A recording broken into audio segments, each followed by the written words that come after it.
최적의 타이밍에 전략적 선택을 도와드리는 최부자 부동산입니다.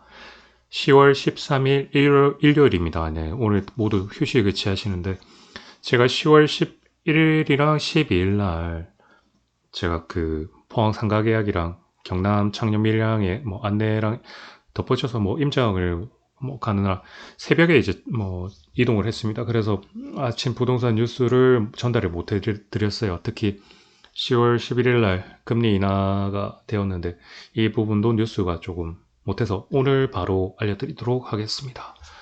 우선 부동산 뉴스는 특별하게 큰 뉴스는 없습니다. 일요일이기 때문에 청약 관련해서 분양가가 올랐다, 기획 부동산에 토지를 샀다, 경매 물건이 많이 나왔다, 시공사에서 하이엔드 브랜드 요구, 이런 이야기들 바로 설명드리면, 시장상을 보면 금리는 0.25 인하를 했습니다. 지금 한국은행 보시면은 금융통화위원회에서 정책 방향 결정 금리 기준금리를 3.5에서 3.25로 하향 조정했다, 이렇게 물가는 그대로 돼 있고, 지금 스냅샷을 본다 하면은 지금 기준금리는 이제 3.25로 내려왔고요. 자금 조정 예금이랑 이제 대출도 변동을 따라서 내려왔죠. 근데 특별하게 이제 DSR 관련해서 우리가 스트레스 DSR 2단계를 하기 때문에 부동산 쪽으로는 유지를 할 겁니다. 은행 측에서 금리 인하를 맞춰서 다 같이 내리지 못해요. 지금 금융위에서 지금 돈을 뜨고 딱 지켜보고 있거든요. 부동산 쪽으로는 못 흘러가게. 그래도 이제 전반적으로 이 대출 금리 인하가 되었기 때문에 PF 관련해서 여러 가지나 아니면 다른 쪽으로는 좀 효과가 있을 겁니다. 그런 상황입니다. 하지만 이제 부동산 쪽으로 흘러가기 시작하겠죠. 그런 이제 시장과 규제 상황이고, 재개발 재건축은 지금 시공사 선정 때문에 말이 많습니다. 이제 분양가, 특히 건설비, 인건비랑 이제 공사비 여러 가지 자재비 막 오르니까 건축비를 올리는데 시공사를 바꾸기도 애매하고 안 바꾸기도 애매하고, 또 시장상이 좀 조금 좋아지는 식으로 특히 서울 수도권의 이제 분양가 매매가가 상위를 찍고 올라가니까 시공사 선정에 대해서 여러 가지 요구를 많이 하죠. 특히 그 중에 이제 보통 거의 모든 상담을 하면 하이엔드 요구를 합니다. 하이엔드 브랜드. 우리가 생각할 때 하이엔드 브랜드라고 생각하면은 특정 우리가 사람들의 고정관념 속에 딱딱 이름이 있습니다. 레이미안, 아이파크, 특정. 그리고 거기에 이제 그 동네만의 이제 브랜드를 하는데, 이게 무슨 특화된 이제 문주 구조나 아니면은 옥상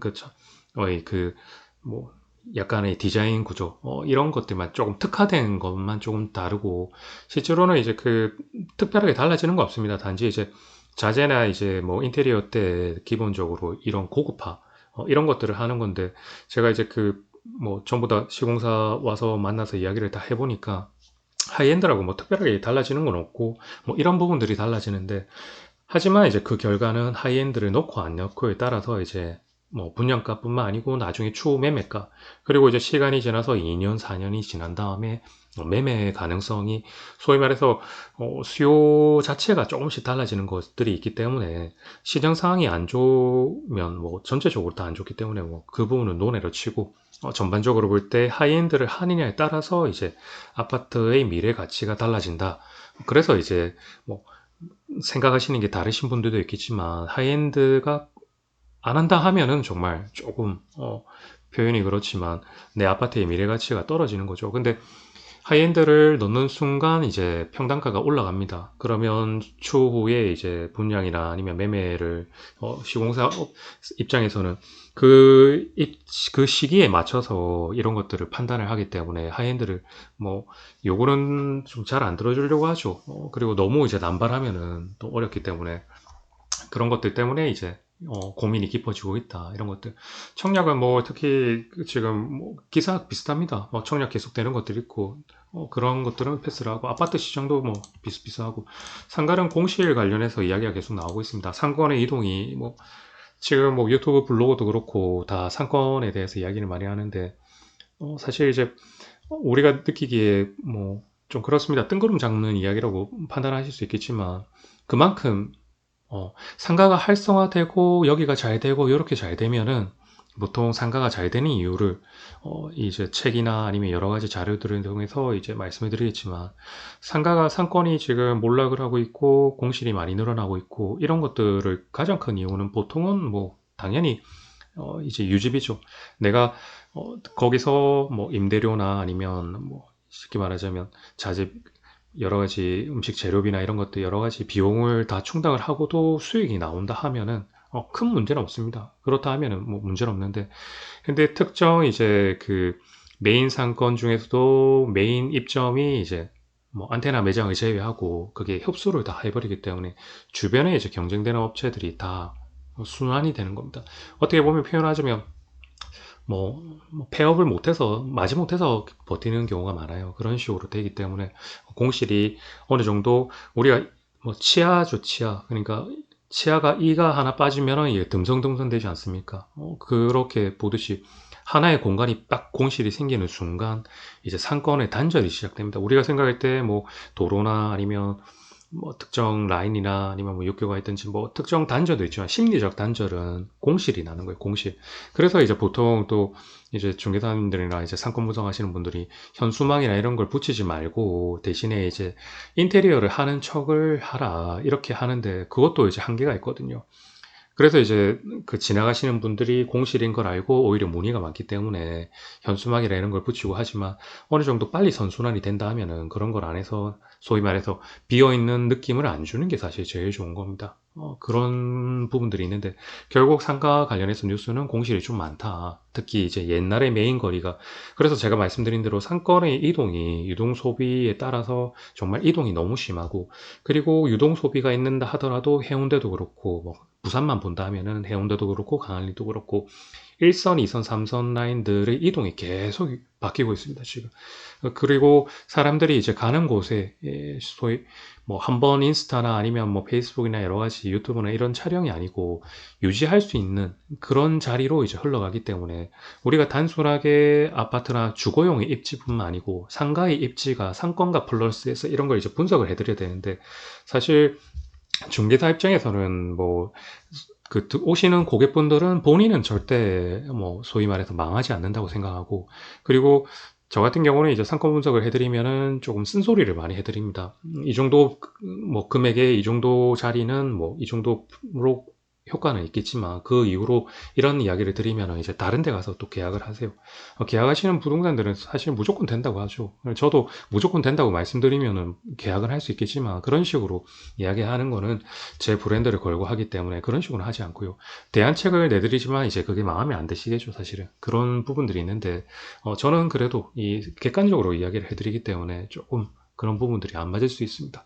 그리고 토지 관련해서 이제 기획 부동산 이야기를 많이 하는데, 제가 그 토지 매물들이 많습니다. 그래서 전국적으로 임장을 다니고, 뭐, 영상이나 아직 블로그에 올리지 않은 뭐 그런 데를 위치를 가요. 그러면 항상 주변에 그 위치를 가면 첫 번째가 이제 땅입니다. 땅. 땅부터 시작을 해요. 토지의 객단가를 이제 평가를 합니다. 그리고 인터넷에 요즘 프로테크 앱들이 워낙 좋으니까 그러면 거기 가서 이제 평당 금액들을 확인해요. 그리고 나서 이제 현장을 둘러봅니다.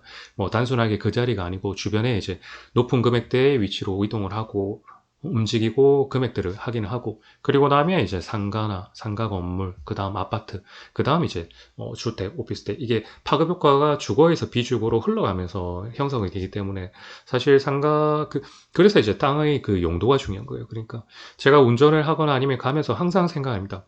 우리가 그 공법에서 배울 때 도시지역, 관리지역, 계획지역, 자연농 이렇게 하고 도시는 주상공도 이렇게 하는데 이게 이제 단순하게 이걸 외우고 용적률, 건폐율 용적률을 외우고 여기서 다 끝나요. 뭐 그러면 보통 다들 앵무새처럼 뭐 여기는 용적률 얼마고 뭐 확인을 하니까 가능한층에서 이 정도까지 되더라. 그러면 이 정도 지을 수 있다. 이렇게 하는데 이제 다 비슷하겠지만 저는 이거를 이제 그 3D처럼 머릿속에 계속 그리려고 노력을 합니다. 이렇게 지나갈 때, 여기는 충수가 이 정도로, 여기는 땅 면적이 이렇게 돼 있는데, 건폐율이 이렇게 돼 있으니까 이 정도, 그러면 이제 지나가다 보면, 특히 이제 땅을 보러 임장을 많이 다니면은, 도시 지역을 딱 벗어나서 관리계획 지역하고 자연 이렇게 되다 보면은 아 여기는 이런 식으로 흘러가 들어가구나. 그래 타고 들어가면은 건물이 싹 올라오는 시점에 아 그때 이제 체크를 살짝 해놓고 나중에 보면은 땅의 용도가 딱 달라지는 거예요. 그런 걸 이제 보시는 눈이 이제 있으면 그때부터 조금 시작이 되는 건데 일반 분들은 이게 어렵죠. 저는 뭐 밥만 먹고 이 일만 하니까 그게 그래도 연습을 하고 계속 공부를 하고 이러니까 가능하겠지만 기획부동산은 마찬가지입니다. 특정 이제 개발에 대한 그 계획들이 항상 세워져요. 뭐 10년 단위, 20년 단위, 30년 단위 큰 2030, 2040 해가지고 큰 계획들이 많이 세워집니다. 뭐 계획은 세워야죠. 그 간에 관청 공무원분들이 역할을 잘 하고 있는 겁니다. 근데 중요한 거는 우리가 돈이 많아서 세금이 너무 많아서 모든 걸 다 할 수 있는 건 아니에요. 거기에 우선순위가 있고 그 계획성이 있고 그리고 그 계획에 맞춰서 소위 말해서 돈이 있어서 세금이 있어서 그 자원이 있어서 재원이 있어서 그 계획을 실행할 수 있으면 모르는데 계획만 세워놓고 안 되는 경우가 많아요. 그래서 이제 현장을 많이 가봐야 됩니다. 제가 현장을 딱딱 가면은 뭐 정말 다릅니다. 여기는 이런 계획이 있어서 미래 청사진을 AI 3D로 이렇게 해서 이렇게 해놨는데 현장을 딱 가면은 개발 계획이 안 맞아 떨어질 때가 많아요. 근데 이제 거기 가서 이제 토지 단가나 이제 거래를 싹 확인해 보면 기획부동산이 들어온 데가 딱 있습니다. 이제 사신 분들은 그 뭐 정말 임야가 정말 뭐 표현을 하자면 1,000원도 안 하는, 1,000원도 안 하는 거를 이제 10,000원에 이제 자전거래식으로 10,000원, 20,000원, 30,000원, 50,000원까지 올린 다음에 피를 붙여가지고 올린 다음에 그거를 이제 개발 계획이 된다는 식으로 거래가 이렇게 많이 일어났다는 식으로 이제 포장을 해서 이제 패스를 합니다. 그러면 그걸 보고 사실은 본인이 이제 책임을 지는 거죠. 본인의 이제 돈에 대한 욕망이나 갈망이나 한데 저 같은 경우는 설명을 항상 드리거든요. 제가 토지를 거래한 모든 거래들은 다 설명을 드려요. 그러면 보통 뭐 대출을 하시거나 조합원 유지를 하시거나 농사를 지으시거나 아니면 정말 이제 기촌 하시거나 아니면 뭐 제2의 세컨하우스로 농막으로 이렇게 해서 어떤 특정 용도에 맞는 분들을 이제 찾아드리니까 그래서 계약이 쉽지 않습니다. 저 같은 경우는. 근데 제가 만약에 있는 물건들을 여기는 뭐 개발됩니다. 사세요 사세요 하면 벌써 떼돈을 벌었죠. 저도 중개로. 근데 그렇게는 안 합니다. 개발 계획 같은 경우는 될 수도 있고 안 될 수도 있기 때문에 이런 부분들을 그리고 항상 그렇게 되면은 같이 이제 임장을 됩니다. 제가 이제 그 김해 쪽에 토지 지분 매매 계약한 거는 매매를 하시는 분은 서울에 있는 법인에서 이런 개발 계획에 대해서 금액이 크지 않으니까 개인이 이제 그 부분에 대해서 법인을 만드셔가지고 나는 여기가 개발될 거라고 판단한다 같이 임장 다 하긴 했거든요. 나는 여기가 개발될 것 같아요. 계약합시다. 이런 식으로 되신 거예요. 그러니까 그런 계약들은 큰 문제 없이 계약이 되는데 제가 손님을 데리고 와서 임장을 데리고 와서 여기가 이렇게 되고 이렇게 되고 이렇게 개발됩니다. 사세요. 이러지는 절대 안 합니다. 그러니까 그거는 제 브랜드를 걸고 하기 때문에 그래서 제가 기획부동산 물건들을 누구보다 이제 빠르게 판단을 하고 알 수는 있겠고 뭐 광고도 하고 있지만 이런 부분들에 대해서 본인이 이제 판단을 하실 때 내가 여기가 개발이 될 것 같다. 그거는 저도 사실 모르는 거예요. 정말 개발이 안 될 수 있는데 개발이 진행되는 데도 있고요. 정말 한 6개월에서 1년 단위로 뭐 길게 잡으면 갈 때도 있지만 3개월 단위로 가면 개발이 오히려 주변에 개발이 되고 있는 데도 있습니다. 그러니까 이거는 뭐 정말 누가 누구도 모르는 겁니다. 물론 이제 내부 정보가 있으면은 그게 또 빠를 수 있겠지만 그래서 이제 기획부동산들이 이런 거를 이제 좀 속여가지고 하시는데 만약에 이제 그런 계약이 있을 때 저한테 좀 물어보시거나 아니면 도움을 요청하시거나 이제 그걸 사가지고 정말 피눈물을 흘린 다음에 저한테 상담을 받으시는 분들이 정말 너무 많습니다. 근데 그걸 말씀드릴 때 항상 이야기하는 게 이거는 누구와 친해서 정말 누구 말을 듣고 이런 게 아니고 판단을 하셔야 돼요. 정말. 특히 땅은 그렇습니다. 땅은 묻어두는 환급성이 안 되고 정말 내 계약이 안 되는 거래가 안 되고 나중에 풀리지 않으면 내 자녀, 내 손자의 손녀, 그 손자의 손녀까지 흘러가는 거거든요. 그래서 이런 걸 좀 잘 아시면 좋겠고 어, 경매 이야기는 이제 그 경매 물건수가 신청 물건수가 이제 역대 최대로 거의 올라가고 있다. 특히 이 부분이 왜 그러냐면 보통 우리가 경매를 받으면은 경매의 가장 좋은 점이 뭡니까? 싸게 살 수 있다는 거예요. 싸게. 싸게 왜? 싸게 대출이 잘 나오거든요. 물론 대출이 일반 매매보다는 지금 또 같이 이제 좀 대출이 안 나올 부분이 있지만 평소에는 대출이 제일 많이 나옵니다. 대출이 제일 많이 나와요. 그리고 대출이 나오니까 뭐 이자 감당을 하더라도 경매에 나오는 물건들이 보통은 뭐 여러 가지 뭐 가족 간의 문제, 불화, 사망 여러 가지 문제가 있기만 요즘 같은 경우는 경매에 나오는 것들은 이자를 못 내서 그래요. 근데 보통 이자는 뭐냐? 임대 수익으로 이자를 충당을 하다가 다 플랜은 비슷합니다. 경매 학원을 저도 경매 학원을 뭐 다녀보고 신청을 했습니다. 경매 학원을 이제 처음에 부동산 처음 시작할 때 제가 경매를 처음 해보지를 않았었어요. 그러니까 경매 괜찮아요. 이제 주변에 아름아름 물어보니까 경매 학원이 괜찮다고 하더라고요. 그래서 갔죠. 가서 이제 경매 수강을 뭐 거의 뭐 100만 원 돈 내고 했습니다. 평생 교육을 받을 수 있대요. 그래서 제가 좋아하시는 뭐 교수님들이 한 번씩 특강도 오시고 해서 경매를 받으러 갔습니다. 열심히 이제 수업도 듣고 뭐 1년에 한 번씩 모임도 하고 이렇게 했는데 이제 그 경매학원에서 그 계속 브리핑을 하다가 이제 단계가 있습니다. 입문반, 그 다음에 이제 기초반, 기본반, 그 다음에 이제 투자반, 심화반 이런 식으로 반에 나누더라고요. 그래서 이제 그런 반에 안 들어오면 뭔가 정보를 안 주고 교육을 안 가르쳐 주는 식으로 하고 뭔가 사람들의 이제 계급을 나누는 식으로 계속 강의를 해요. 그러면은 이제 보통 분들은 그걸 못 참고 그리고 뭔가 정보가 더 있을 거라고 하는데 저 같은 경우는 사실은 이제 그 경매 관련해서 이제 그분들의 이제 뭐 브리핑 하는 법, 교육을 하는 법, 어떻게 사람들의 관심을 끄는 법, 사실 그런 것까지 다 합쳐서 이제 배우려고 간 거지, 경매 자체는 제가 책도 많이 사고, 결국 제가 이제 해야 되기 때문에 그런 거에 잘 안 속습니다. 그래서 뭐 심야반은 안 가고 했는데, 나중에 이제 그 한 1년인가 지나서 거기에 있는 경매 학원의 이제 원장님이나 부원장님이 구속을 당했어요. 소송 걸려가지고. 나중에 이제 확인해 보니까 그 심화반에 투자를 해가지고, 뭐, 소위 말해서 물건을 경매 낙찰받아서 물건을 했더라고요. 그 부산에서 유명합니다. 그게 사건이 터졌었어요. 몇 년, 한 1, 2년 전에 터졌습니다. 그래가지고, 이제, 근데 거기에 이제 투자하시는 분들 중에 부동산 소장님도 많고, 뭐 의사분도 있고, 뭐 변호사분도 있었습니다. 그러니까, 이거는 본인의 이제 직업이나 상관없이 부동산 쪽으로 전문 지식이 좀 있어야 된다. 객관적인 지식이 있어야 된다. 그렇기 때문에 결국 플랜은 똑같습니다. 뭐 이야기가 돌고 돌았지만 물건을 사서 거기에 대출 이자를 임대 수익으로 충당을 하다가 매매 시세 차익을 남기는 이런 플랜으로 갑니다. 그렇기 때문에 항상 괜찮은 물건들을 해야죠. 근데 보통 뭐 특수 물건들, 뭐 지상권이나 여러 가지 이런 것들을 막 지분 매매나 이런 것들을 하는데 그거는 정말 고수가 아니시면은 하지는 마십시오. 이 책을 보거나 여러 가지 저도 이렇게 이렇게 하지만 그런 것들은 섣불리 손대는 게 아닙니다. 일반적인 경매를 시작을 하는 게 맞습니다. 근데 경매가 정보가 워낙 이제 퍼져 있고 경쟁이 심하기 때문에 물건을 싼 가격으로 낙찰받기가 쉽진 않고요. 그리고 지금 현재 부동산 시장이 좋아야 경매 선순환이 빨리빨리 되고 이렇게 되는데 대부분 그런 상황이 아니기 때문에 단순하게 경매에 대한 장밋빛 미래만 보고 이렇게 하시는 건 아니고요. 이 경매를 전문으로 하시는 또 저 주변의 소장님들이나 그런 분들이 있습니다. 경매를 전문으로 하시는 분들이 있어요. 그분들하고 정말 상담을 좀 받아보시고 경매 학원을 가시는 것도 좋습니다. 한번 들어보시고 하는 것도 좋은데 근데 이제 투자를 할 때는 정말 섣불리 하지 마시고 좀 판단을 잘 하셨으면 좋겠고 저는 정말 이거를 직접 목격을 했습니다. 예. 정말 그 투자반을 했을 때 거기서 이제 뭐 투자를 안 하시는 분들 할 때 거기에 대해서 뭐 저 같은 사람이 분명히 있습니다. 여기에 이제 브리핑을 듣고 뭔가의 맹점이 있을 때 그거를 이런 부분은 어떻게 해결을 해주냐고 하니까 그러니까 이제 그때 경매학원에서 뭐 그분을 거의 쫓아내다시피 했어요. 저는 끝까지 듣고 있었죠. 솔직히 말씀드리면은 사기꾼들이 어떻게 사기를 치는지 한번 보고 싶었어요. 딱 들었을 때, 이거는 사기구나. 표현을 하자면은 이거는 정말 공투 들어가는 순간 망하겠다.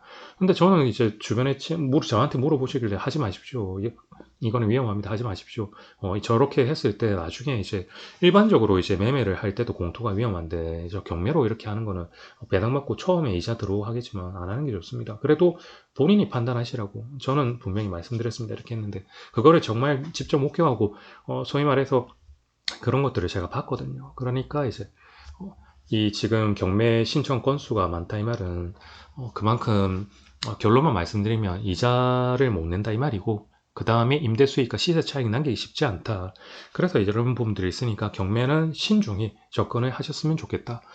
오늘은 크게 이제 가장 중요한 거는 한국은행 0.25이나 이런 부분들. 하지만 대출 스트레스 DS 하는 그대로고 아마 제가 볼 때는 3단계를 내년 초쯤에 좀 빠르게 할 수도 있지 않을까. 아니면 오히려 역으로 뭐 지금 선거 때문에 늦춰질 수도 있고요. 정말 오히려 빨리 안 할 수도 있고 재개발 재건축은 뭐 하이엔드 이런 거는 정말 이제 추진위원이나 이런 걸 하시다 보면은 회의를 하게 됩니다. 이런 걸 하다 보면 이 요구가 시공사에서 이거 안 된다. 뭐 이 다른 걸 해주겠다 이런 식으로 하는데 우리 조합에서는 해달라고 이게 싸움 나거든요. 그런 것들 막 그 다음에 이제 상가공시, 상권은 제가 나중에 이제 그 자료 정리하면 한번 올려드리고, 토지 같은 경우는 뭐 한번 여쭤보십시오. 예, 여쭤보시는데, 특히 정보를 오픈하셔가지고 물어보셔야 제가 이야기를 드리고, 제가 확실하게 임장을 가서 확인해 드리고 하는데, 그냥 정보도 안 주고 대신 그런 이야기를 하시면은, 사실 그런 뭐 상담물이나 솔직히 안 하셨으면 좋겠습니다. 예. 제가 이제 드릴 수 있는 거는, 제가 이 상담을 받을 때 비용을 받고 해드리는 게 아니거든요. 보통은 예전에 제가 주변에 말씀드렸습니다. 저도 나름대로 상담을 하다 보니까 제 상담을 사실 비용을 받고 이렇게 해드리기로 이렇게 제가 결심을 했는데 그게 사실은 계속 딜레이가 되고 있는 게 사실은 이게 선의적으로 좋은 영향력을 펼치자 이런 느낌으로 지금 계속 무료로 상담을 해드리고 이야기 드리고 뭐 정말 객관적으로 이야기 드리는데 정보 공개를 안 하고 무조건 뭐 밑도 끝도 없이 이야기 하시는 분들은 솔직히 전화를 안 하지 마세요. 예, 그런 분들은 안 하셔도 됩니다. 다른 분들한테 이야기를 하세요.